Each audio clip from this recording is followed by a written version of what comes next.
नमस्कार दोस्तों, आप सभी का स्वागत है आपका अपने यूट्यूब चैनल पढ़ाई तक में। आज की इस वीडियो में सीजीपीएससी के द्वारा ले जा रही चपरासी भर्ती परीक्षा 2022 के लिए हिंदी के सामान्य ज्ञान को देखने वाले हैं। इसके व्याकरण के वस्तुनिष्ठ प्रश्न को देखेंगे। अगर आप चैनल पर पहली बार है तो चैनल को सब्सक्राइब कीजिए एवं वीडियो को शेयर करना ना भूलिए, ठीक है। तो चलिए आज के इस प्रश्न को देख लेते हैं। तो आज का सबसे पहला प्रश्न है प्रश्न 1, कवियत्री का संशोधित रूप है। देखिए यहाँ पर ऑप्शन ए है कवियत्री, ऑप्शन बी है कवियत्री, ऑप्शन सी है कवियत्री और ऑप्शन डी है कवियत्री, ठीक है। तो इसका सही आंसर हो जाएगा ऑप्शन डी, ठीक है, कवियत्री, ठीक है। प्रश्न 2, शुद्ध वाक्य का चयन कीजिए, ठीक है। तो यहाँ पर 4 ऑप्शन दिया गया है।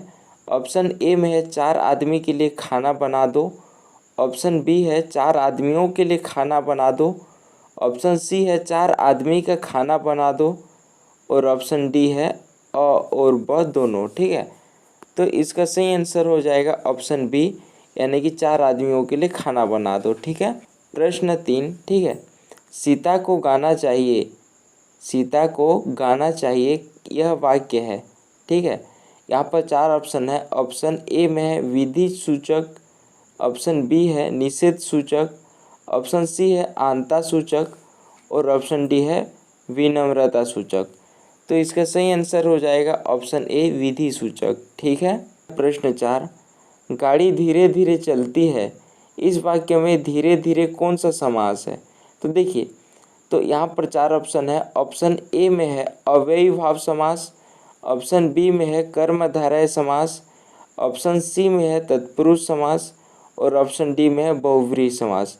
तो गाड़ी धीरे धीरे चलती है, इस वाक्य में जो धीरे धीरे का जो समास है वो अव्ययी भाव समास है, ठीक है। तो इसी कारण ऑप्शन ए हमारा सही आंसर हो। प्रश्न 5, ठीक है, प्रश्न 5 में ये बताया है कि सदैव शब्द में कौन सी संधि है। तो देखिए, तो यहाँ पर 4 ऑप्शन है। ऑप्शन ए है गुण स्वर संधि, ऑप्शन बी है वृद्धि स्वर संधि, ऑप्शन सी है अयादि स्वर संधि और ऑप्शन डी है यण स्वर संधि, ठीक है। तो इसका सही आंसर हो जाता है ऑप्शन बी वृद्धि स्वर संधि, ठीक है। अगला प्रश्न है प्रश्न 6वां, सही उपसर्ग चुनिए, ठीक है। तो यहाँ पर देखिए अभिलाषा, अभिलाषा का हमें उपसर्ग चुनना है। तो देखिए यहाँ पर अभिलाषा है, ठीक है। तो उपसर्ग मतलब जो शब्द के आगे लगता है, ठीक है।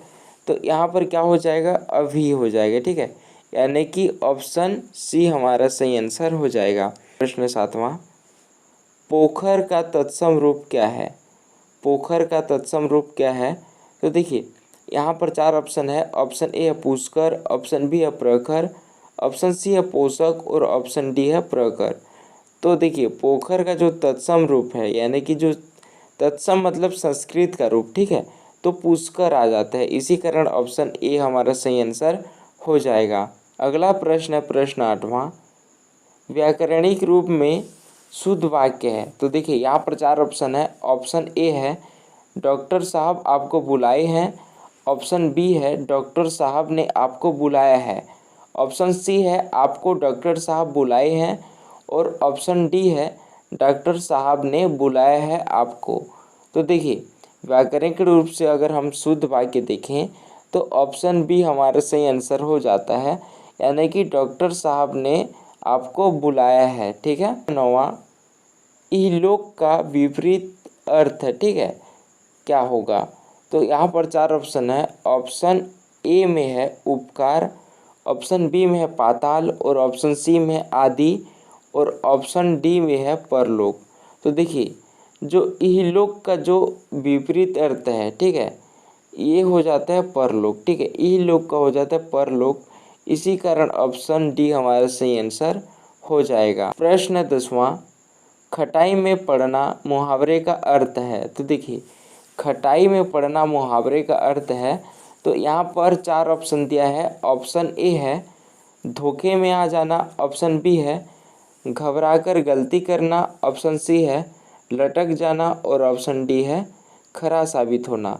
तो खटाई में पड़ना, इसका जो मुहावरे का अर्थ होता है लटक जाना, ठीक है। तो ऑप्शन सी हमारा सही आंसर हो जाएगा। प्रश्न 11वां, निम्न में सूद का चयन कीजिए। ठीक है, निम्न में सूद का चयन कीजिए।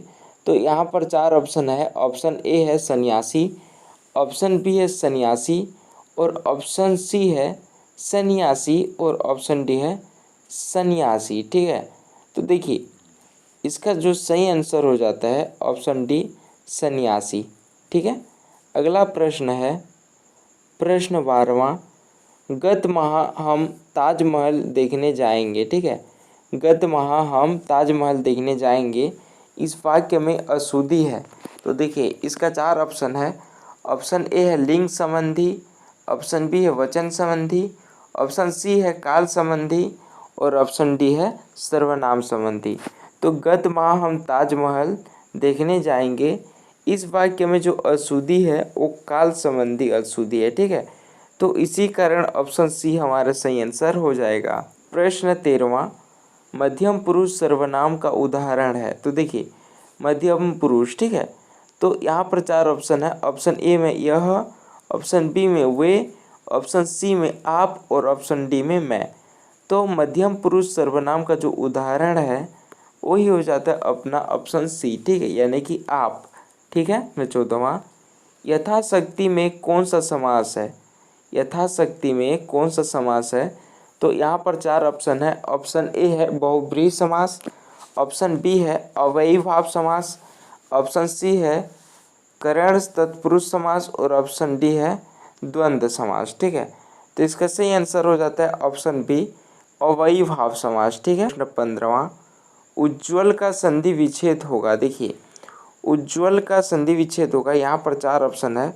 ऑप्शन ए है उद और जल। ठीक है, ऑप्शन बी है उद और ज्वल, और ऑप्शन सी है उद और जल, और ऑप्शन डी है उद और ज्वल। ठीक है, तो इसका सही आंसर हो जाता है ऑप्शन डी उद प्लस ज्वल। ठीक है, ये हो जाता है उज्ज्वल का संधि विच्छेद। प्रश्न 16वां, व्याकरणिक रूप से शुद्ध वाक्य है। देखिए व्याकरण की दृष्टि से हमें शुद्ध वाक्य पता लगाना है। देखिए तो यहाँ पर ऑप्शन ए है उन्हें एक पुत्र है, ऑप्शन बी है उनको एक पुत्र है, ऑप्शन सी है उनके एक पुत्र है, ऑप्शन डी है उनका एक पुत्र है। ठीक है, तो इसका सही आंसर हो जाता है ऑप्शन डी, यानी कि उनका एक पुत्र है। ठीक है, प्रश्न 17वां, चिल्लाहट शब्द में प्रत्यय चुनिए। देखिए चिल्लाहट शब्द में प्रत्यय चुनना है, देखिए है ना। तो यहाँ पर क्या आ जाता है, इसका सही आंसर हो जाता है ऑप्शन सी, यानी कि हट।